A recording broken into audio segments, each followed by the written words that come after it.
Vamos. Buenas noches a todos y bienvenidos a Secos. Hoy nos reunimos para la presentación de Party Monster, una novela que nos sumerge en una ciudad guatemala que nos resulta familiar, pero que también nos confronta con sus sombras. Nos acompaña su autora, Jessica Masay, para quien pedimos un fuerte aplauso.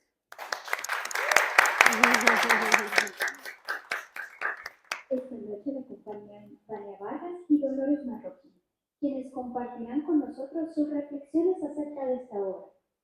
Jessica Masaya no es ajena al mundo de la literatura.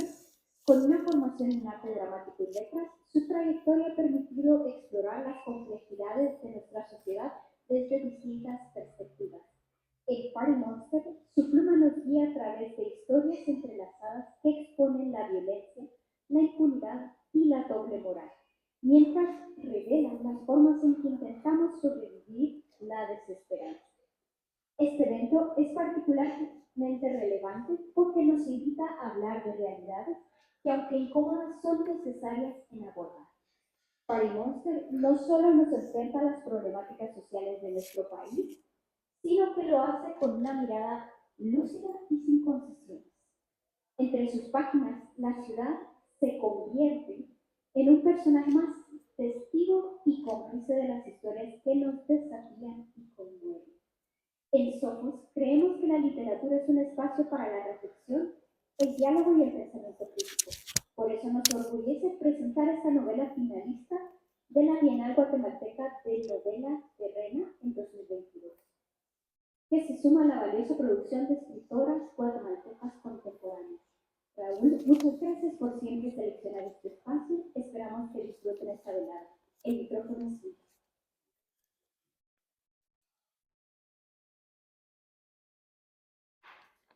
Bueno, buenas noches. Para mí es realmente un gusto poder estar acá compartiendo con gente querida y alrededor pues de esta novela de Jessica Masaya, acerca de la cual escribí un texto breve que voy a compartir con ustedes. Entre la espuma de la mañana, la sordera de la resaca que mitiga los ecos de la ciudad y la espesura de la niebla mental, parece emerger como Venus, una mujer que ha perdido la noción del día en que se encuentra, de la hora que marca el reloj. El sonido insistente que llega a sus oídos no es el canto de los pájaros, sino el grito del teléfono en algo parecido a un estado de angustia. De nada sirve la terquedad de las llamadas, las lágrimas posteriores y los gritos del otro lado del auricular. La distancia que a ella la separa del mundo como lo conocemos es un abismo de muchas horas. De manera que en ocasiones, mientras el mundo funciona, ella repone el sueño que invirtió mientras el mundo dormía. Horas sin sol entre la intermitencia de las luces de colores, el encierro en lugares pequeños, las conversaciones a gritos, el baile como un ritual de la vida y la noche, y las canciones a todo pulmón en la fiesta de algún buen desconocido. Ella es una party monster, la definición de un estado que a simple vista no deja ver todo lo que habita en la oscuridad de sus profundidades. Estamos frente a una historia que funciona como una radiografía citadina y que, como todas las radiografías, hay que explorar a contraluz. Por un lado están sus habitantes, los asiduos de la fiesta en su extensa diversidad, los fiesteros por tradición, los que crecieron viendo cómo sus padres asistían a los compromisos sociales del barrio todos los fines de semana, los fiesteros por imitación, los que buscan un clan, una forma de vida y se adaptan hasta encajar en esa nueva faceta nocturna de las rutinas. Los fiesteros por falta de sueño, que deciden aprovechar el insomnio dando vueltas en las pistas de baile en lugar de hacerlo en una cama revuelta en donde pareciera que no avanza el reloj. El fiestero experimentado por acumulación de noches de fiesta, de horas de aguante, de rutas adicionales cuando se apaga la música y encienden la luz. El fiestero, que es la chispa que enciende el ánimo de los demás y que ilumina el lugar por donde pasa. El fiestero que desea cambiar de etapa una vez arriba a cierta edad. Y el fiestero por evasión, que regularmente pasa englobando a todos los demás.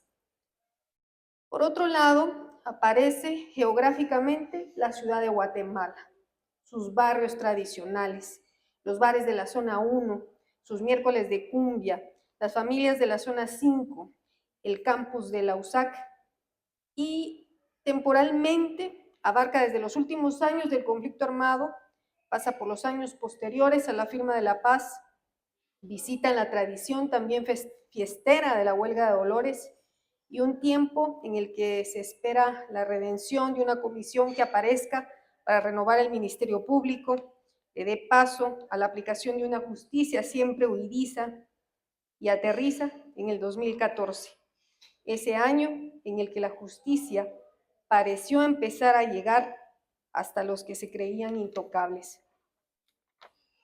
Entre esta fauna capitalina que se mueve por los márgenes de la historia reciente del país y por un trayecto evolutivo de la fiesta que va desde los repasos, los raves, los after, están las mujeres que protagonizan esta historia y un elemento que, sin importar el paso del tiempo y la evolución del entorno, parece no cambiar: la violencia que desde siempre y en todos los ámbitos se yergue en su contra, en contra de las que viven en el rol tradicional, en contra de las que deciden salirse de la tradición, entre las que quieren sobresalir, asumir liderazgos o entre las que solo quieren diversión. Hablamos de violencia social, violencia gubernamental, hospitalaria, familiar, conyugal, de violencia gratuita. En Party Monster, de Jessica Masaya Portocarrero, truena la música en las bocinas, corre el alcohol en los vasos o a boca de jarro, las luces se apagan y se encienden, mudan, alteran el ambiente. Hay luces y sombras, alegría y violencia, luces y sombras, camaradería y violencia, la vida al máximo, la tragedia también y el vacío. En 2024, el año en que se fue a imprenta esta novela que ganó una mención en la Bienal Guatemalteca de Novela Terrena, se estaban cumpliendo 10 años de las manifestaciones en la plaza en apoyo al trabajo de investigación de los altos mandos gubernamentales que llevó a cabo la Comisión contra la Impunidad y la Corrupción. Movimientos que son la atmósfera en la que se le da cierre a esta novela. La historia continúa y nosotros los lectores ya conocemos sus giros, sus estiras y encoge, sus avances y retrocesos, la lucha de poderes que tiene a un país entero montado en el carro, en la ruta hacia el bien común, con una llanta patinando en el lodo. Una manera de decir que hay historias que no se acaban, panoramas que se repiten, violencias que permanecen aferradas a la forma en la que un país aprendió a sobrevivir. Sobre estos tiempos, sobre estas violencias, sobre estas mujeres, nos habla Jessica Masaya, una narradora que trae una larga trayectoria de contar historias que ganan premios, historias sobre mujeres que viven y se mueven por territorios que les han sido satanizados en nombre del ideal impuesto, las que solo se nombran en voz baja porque no son abnegadas ni virtuosas, las que ponen en riesgo la ilusión social del control, en fin, una trayectoria literaria que inició desde finales de los años 90, cuando ganó el certamen de cuento de la Fundación Mirna Mac, pasando por el certamen 15 de septiembre del año 2000, que recayó en su libro Diosas Decadentes. Ha sido periodista, ha transitado la fiesta y la historia, ha escrito para niños, y hoy con Party Monster, esta especie de novela negra de posguerra, tenemos una nueva oportunidad para acercarnos a sus historias. Muchas gracias. Gracias. Ya, me toca. Bueno, buenas noches. Creo que es importante presentarme porque esta novela que pareciera una ficción, para mí realmente es un contexto muy cercano. Yo soy María Dolores Marroquín, yo estuve en los años 90 en la universidad, finales de los 80s y principios de los 90s, y pues muchas de las historias que se comparten ahí, de hecho, cada vez que se hacía alusión a algún bar, solo con una inicial, yo ya sabía cuál era, ¿verdad? O sea, me sonaba pues todos los lugares a los que se hace referencia. Y de hecho, digamos, el resultado, después me leí la novela en 3 días. O sea, no podía soltarla, ¿verdad? Porque la verdad es que es una narrativa que por un lado sentí que era tan, o sea, una narrativa que te atrapa, ¿verdad? O sea, es una historia en donde yo me sentí parte, o sea, yo de verdad lo estaba viviendo, terminé con mucha nostalgia de esos años, pero una nostalgia un poco triste, reconociendo muchas de las cosas que si bien es cierto, puede ser que sean nombradas en ficción, yo estoy segura que muchas de ellas fueron ciertas, ¿verdad? Yo recuerdo que cuando pues estuve en la universidad, en ese contexto, claro que había camaradería con los compañeros, en la mayoría del movimiento estudiantil eran hombres, ¿verdad? Habíamos pocas mujeres y había una manera de clasificarnos, ¿verdad? O sea, las mujeres, las que éramos hijas de casa, digamos, ¿verdad? O sea, las buenas y las que eran las malas, ¿verdad? Entonces, creo yo que aunque algunas éramos como mejor portadas, digamos, en el sentido de que yo, por ejemplo, pues no bebía, ¿verdad? O sea, no bebía alcohol, pero sí me iba de parranda, estaba con los compañeros y eso hacía como que hubiera un trato distinto, digamos, hacia mí, pero yo veía cuando las compañeras sí bebían alcohol, cómo era un trato completamente diferente, ¿verdad? Y cómo entre nosotras entonces empezamos a hacer redes para cuidarnos entre nosotras, redes para protegernos, porque sabíamos también que había mucho riesgo de abuso por parte de los compañeros que eran nuestros camaradas, ¿verdad?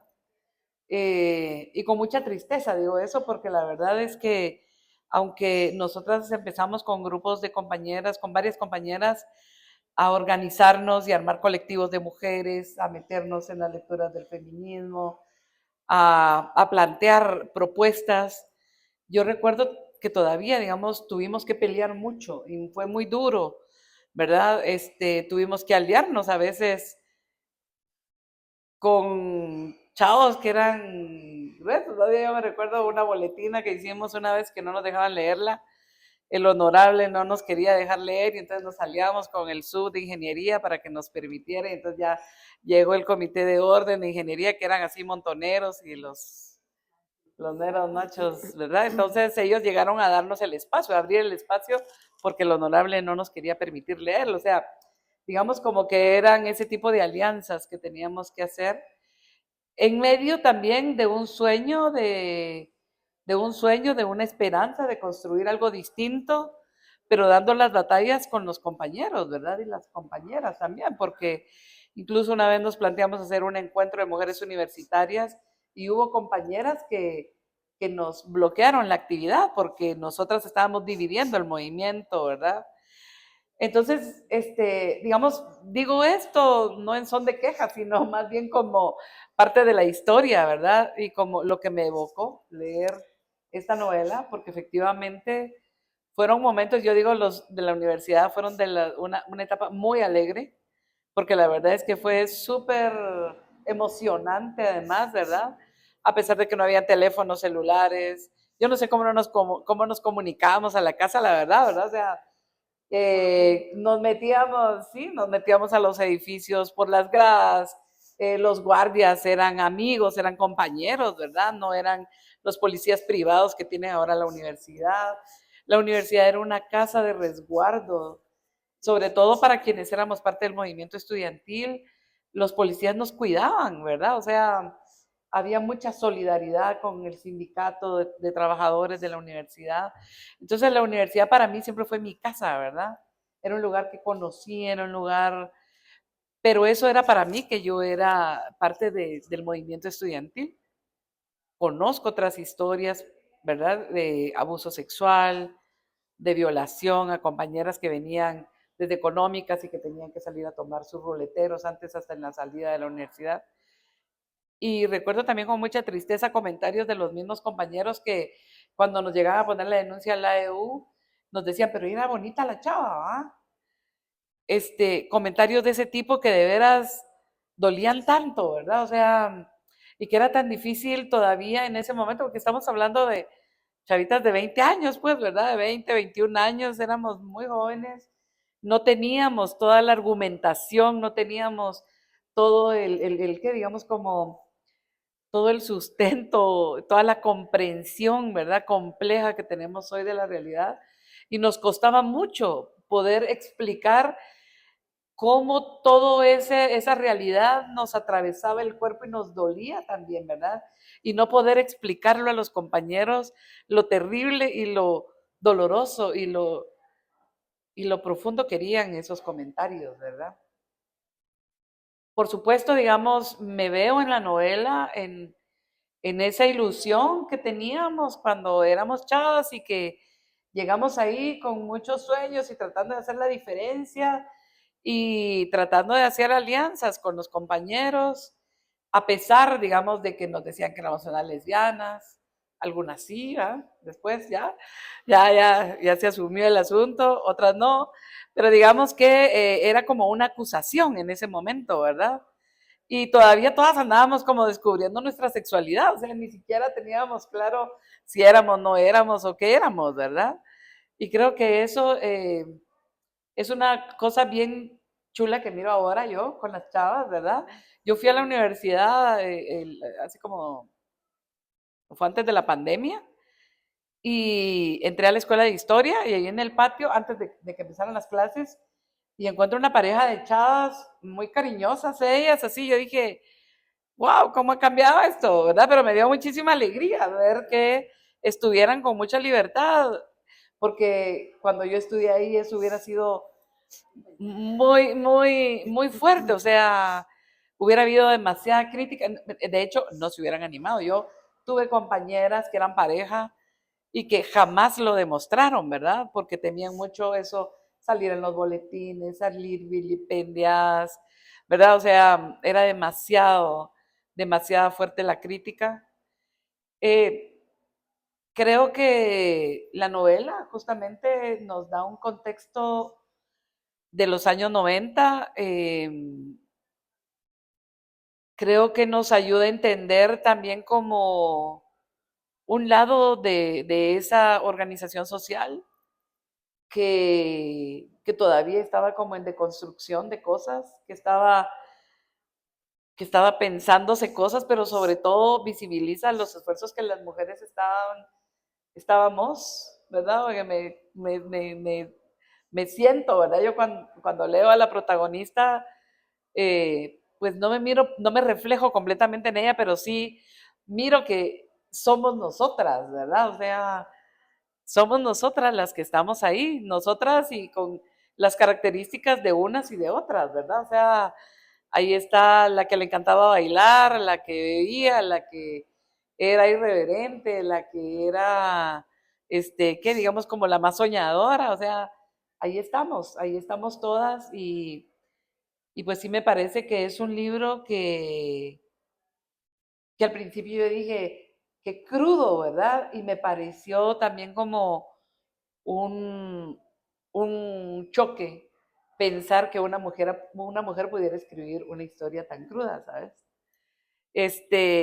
Porque también tenemos como un estereotipo, ¿verdad? De que las mujeres somos más bien como escritoras de cosas más no quiero decir como más dulces, ¿verdad? Porque, o sea, podemos hacer cosas muy de crítica muy profunda, ¿verdad? O sea, de dar cuenta, digamos, de esas cosas, pero la forma en que está narrado el libro que cuenta las cosas así como tan crudas como son, fue algo que a mí me desconcertó un poco, ¿verdad? Quiero decir que me movió ese prejuicio, tal vez, ¿verdad? O esa manera de ver, no había leído, más bien las novelas políticas que he leído no narran con tanta rudeza la realidad, ¿verdad? O son más esperanzador, no sé. Eh, pero bueno, yo creo que este libro de verdad que para mí da cuenta de una época, da cuenta de un movimiento, da cuenta de un grupo de chavas sobre todo que pasamos en esa época y que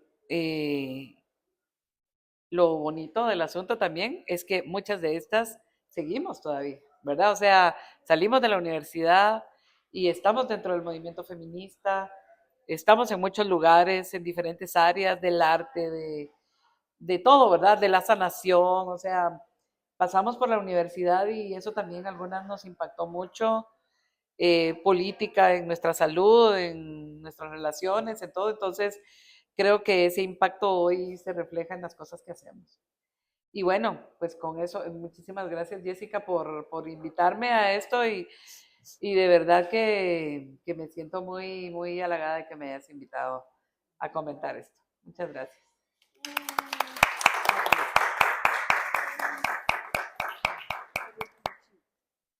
Buenas noches. Buenas noches a todos, gracias por estar aquí. Voy a leer porque si no se me olvida todo. Significa mucho para mí, no solamente en lo personal, sino también me alegra que haya gente que aprecia la literatura y que se interesa por conocerla. También quiero agradecer a FG Editores por todo el apoyo, a Carla Natareno y a Raúl Figueroa. La iniciativa de hacer la Bienal Terrena de Novela es una gran oportunidad para mí y para todas las mujeres que también escriben. Ser finalista se sintió como ganar. Le dio ese empujón que estaba necesitando para seguir en este camino de las letras. Quisiera comentar, Raúl, que creo que los escritores necesitamos incentivos de muchas maneras, ¿verdad? Y te felicito por seguirlos haciendo.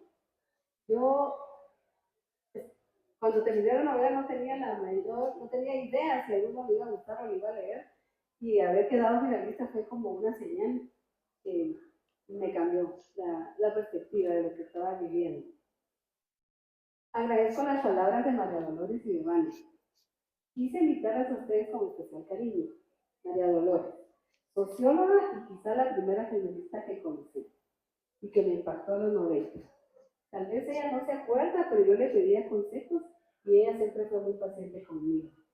Tengo una anécdota porque a pesar de que yo estaba en el movimiento, me costaba tanto y me sigue costando hablar en público. Yo miraba a María Dolores que lo hacía tan tranquilamente y tan elocuentemente, yo no me aguanté un día y le fui a preguntar cómo le hacía.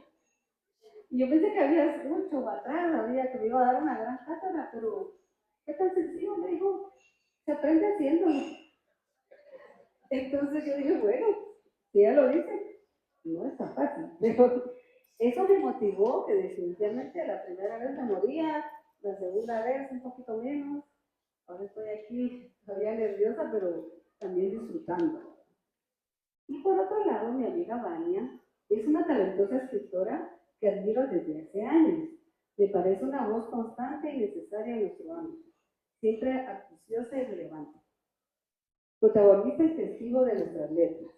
Le encanta la manera en que combina su propia creación con el análisis profesional que hace de la obra de los demás. Eso requiere mucho talento, sencillez y sabiduría.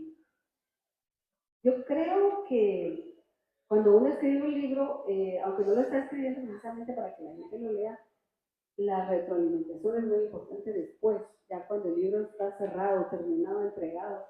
y oírlas a ustedes me hace sentir mucho más satisfecha de lo que ya estaba con mi libro, ambas viéndolo de diferentes puntos de vista, que era lo que yo estaba buscando precisamente. Muchas gracias, sus palabras las voy a llevar en mi corazón. Ahora, quería preguntarme a mí misma, ¿por qué escribí Pari Monster? Fue una idea que fue creciendo poco a poco, incubándose dentro de mis entrañas. Es muy probable que haya ido tomando forma en alguna noche de vino y música, en alguna madrugada solitaria, también en alguna de esas tardes aburridas del proletario. Las obras a veces vienen completas a nuestra mente, ya solo falta transcribirlas. Otras, como esta, son más bien como alucinaciones, visiones. Cuando empecé, más que personajes o situaciones, tenía sensaciones y sentimientos. Cuando decidí ser escritora siendo muy joven, la novela era mi objetivo principal, mas no sabía que era el género más intenso, una tarea monumental. Quizá por eso me pasó algo curioso. Empecé una novela, según yo, que terminó siendo un cuento, Diosas decadentes. Y luego pasó lo mismo con otros cuentos, otras historias más, hasta que tuve un libro de cuentos con ese nombre. Comprendí que no estaba lista para tal emprendimiento y abracé por completo mi faceta de cuentista. Seguí escribiendo y publiqué el Club de los Aburridos, pero siempre estaba pendiente de cultivar también mi vena novelística. Por eso, cuando me propusieron escribir un libro para niños, cosa que nunca me había pasado por la mente, pensé que era la oportunidad de incursionar en un relato más largo que un cuento. Así nació Detrás de la cortina, una especie de novela corta que me ha traído mucha satisfacción. En paralelo ya estaba escribiendo Pari Monster, pero avanzaba con mucho esfuerzo. Así todo, logré llegar a la mitad, hasta que ocurrió un desastre. El disco duro donde la guardaba se murió y no hubo cómo recuperar su contenido. Me resigné, llegué a pensar que eran señales para no seguir. Continué escribiendo cuentos y también me embarqué en una novela para adolescentes, que sigue inédita y cuyo título todavía no es definitivo. Tomé como punto de partida una historia real, lo cual hizo quizá el proceso un poco más sencillo. Pari Monster a esas alturas era un recuerdo, pura nostalgia. Después vino la pandemia y empecé a trabajar en casa, así que tuve que actualizar el Office, el cual incluye un servicio de nube, que cuando abrí, oh sorpresa, resultó que tenía una versión de Pari Monster que según yo había perdido. Un reencuentro maravilloso. Me gustó cuando la leí, porque a veces sucede cuando uno encuentra algo inconcluso de otras épocas, se alegra de no haberlo terminado porque no le gusta. En cambio, este mundo alucinante me volvió a envolver como años atrás. Decidí entonces terminarla, sobre todo cuando salió la convocatoria de la Bienal Terrena de FG Editores. Fue una experiencia alucinante. Entendí que debía meterme de lleno en un mundo que estaba creando para poder seguir, porque no tenía idea cómo terminarla. En la novela, ahora sé, la historia toma el control y tú solo tomas nota. Yo quería que, por ejemplo, un personaje muriera, pero la historia no me lo permitió. Es difícil de explicar. Cuando terminé, al fin, unos 8 años después de conseguir la idea, quedé exhausta y lo más sorprendente es que no podía salir de ese mundo, del mundo de Pari Monster. Un proceso lento volver a ser yo, en mi yo de siempre. Así que pueden darse una idea de lo que en este libro está plasmado. Es ficción, pero puse todos mis recursos, recuerdos e inventiva para armar una historia de locos. Cuando la veo ya impresa, pienso que allí está una parte de mi alma. Están metidos muchos fantasmas y demonios que no solo me visitaron en la juventud, sino también en la infancia. También hay denuncia que pretende volverse justicia poética, pero ante todo hay honestidad. Aquí tal vez quisiera comentar lo que dijo María Dolores. A mí me dolió escribir muchas partes porque sentía el dolor que sintieron esas mujeres, que sentí yo, que su supongo que están sufriendo todavía algunas, pero también siento que plasmarlo y denunciarlo o ponerlo allá afuera es una forma que estas cosas cambien, ¿no? Es la historia de seres de la noche, criaturas paranderas, que están buscando respuestas en una sociedad que les ha dado una realidad que no les ha sonreído.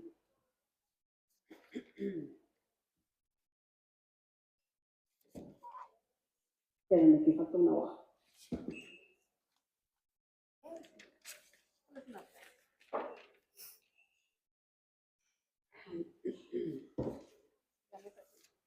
Así.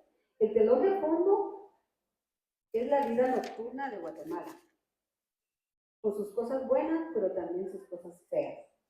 Lo que me dice María Dolores me ha pasado toda mi vida como escritora. Recuerdo que en los concursos uno suele concursar con seudónimo, ¿verdad? No, nadie sabe quién escribió la obra. Y he tenido la oportunidad que los jurados me han dicho que han pensado que es un hombre y que escribe, porque generalmente, como bien dices, se tiene como clasificada la literatura femenina como más fácil de digerir, menos ruda, menos áspera, cosa que respeto. Me gustan mucho las novelas románticas, pero no es mi estilo. Yo creo que mi estilo es romper y choquear a la gente. No lo hago con intención, yo creo que las historias me nacen así y las desarrollo y no pueden ser de otra manera.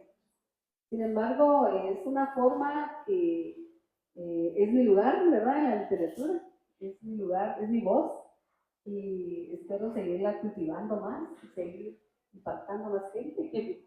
Y les agradezco mucho que estén acá y ojalá que lean la novela. Muchas gracias.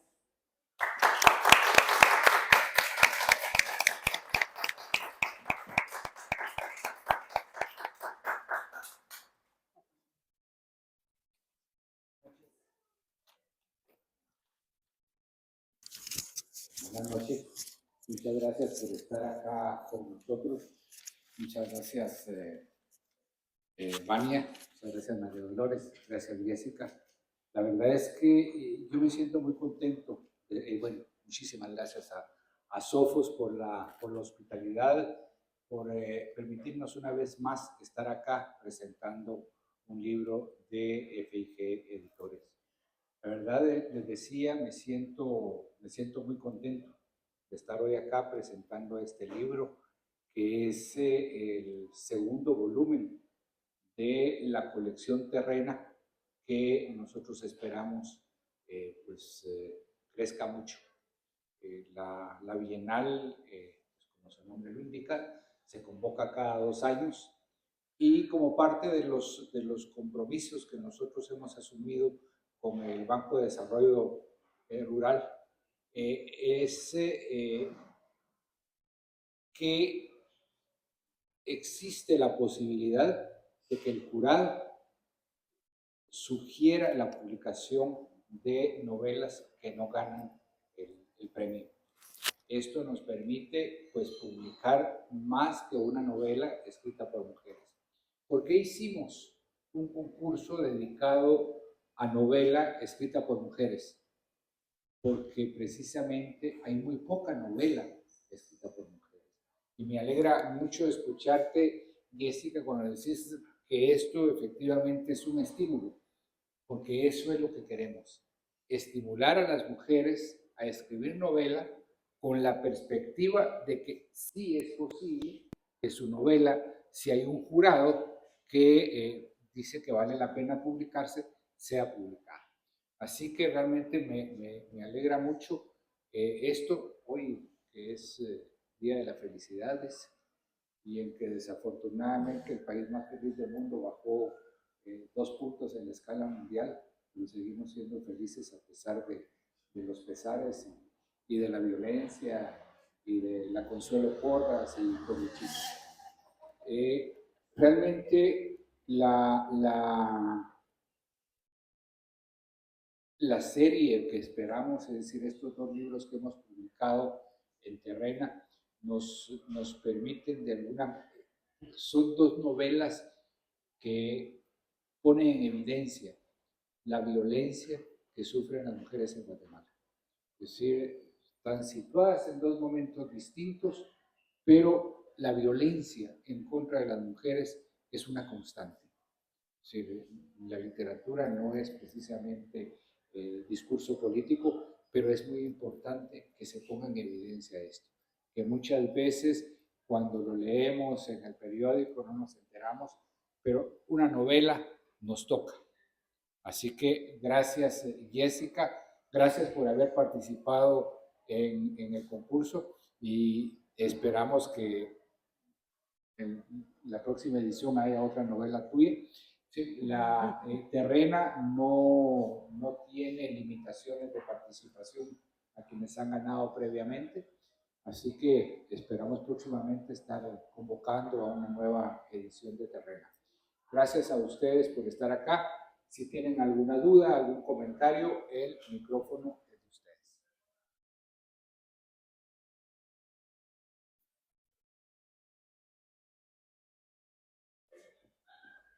Buenas noches, pues yo tengo mi admiración y cariño por Jessie, que creo que te pasa a ti con Dolores, me pasa a mí contigo, que también has sido una maestra, pero independientemente de eso, mi pregunta es, ¿qué te llevó a escoger ese nombre o cómo seleccionaste el nombre de la novela? Gracias por la pregunta. Sabía que me iban a preguntar. Como lo dije, la novela fue naciendo como una alucinación, una imagen que yo miraba por ahí y vi un documental sobre ciertos jóvenes parranderos de los 90 que eran nombrados así, Party Monsters. Es decir, eran unos parranderos monstruosos, no podían parar, era su forma de vida. Y me fue quedando el nombre y me gusta.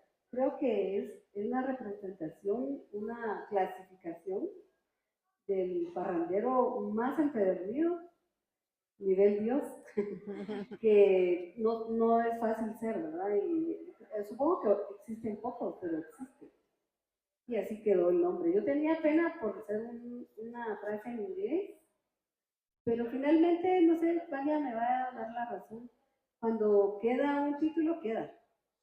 Y puede ser que alguien te diga, no, ese título no, pero ya quedó, te casaste con ese título. Y la verdad me gusta el resultado, porque creo que llama la atención y apela a el tipo de gente que yo quiero, al que quiero llegar.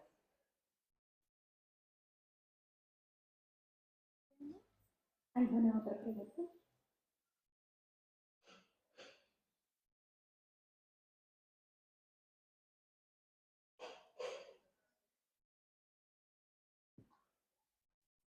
Pues de nuevo, muchísimas gracias. Si aún no tienen el libro está en caja. Recuerden que es importante comprar el libro. Mejor si compran dos para regalarle a alguien que ustedes quieran mucho. Y aprovecho para invitarlos a la presentación del próximo libro nuestro, Aquí mis ojos, el día lunes. El título del libro lo voy a leer porque es un poquitín largo. Nos escuchó, un testimonio maya sobre el beato Stanley Atlas Rotter. Es el testimonio de un líder comunitario de Santiago Atitlán sobre la vida del beato Stanley Rotter, que fue asesinado por el ejército de Guatemala en los años 80. Lo vamos a presentar aquí el día lunes a las 7 de la noche, y si les gusta el lago, también lo vamos a presentar en Santiago Atitlán el sábado a las 3 de la tarde. Muchas gracias por acompañarnos y los esperamos en una próxima actividad de Editores.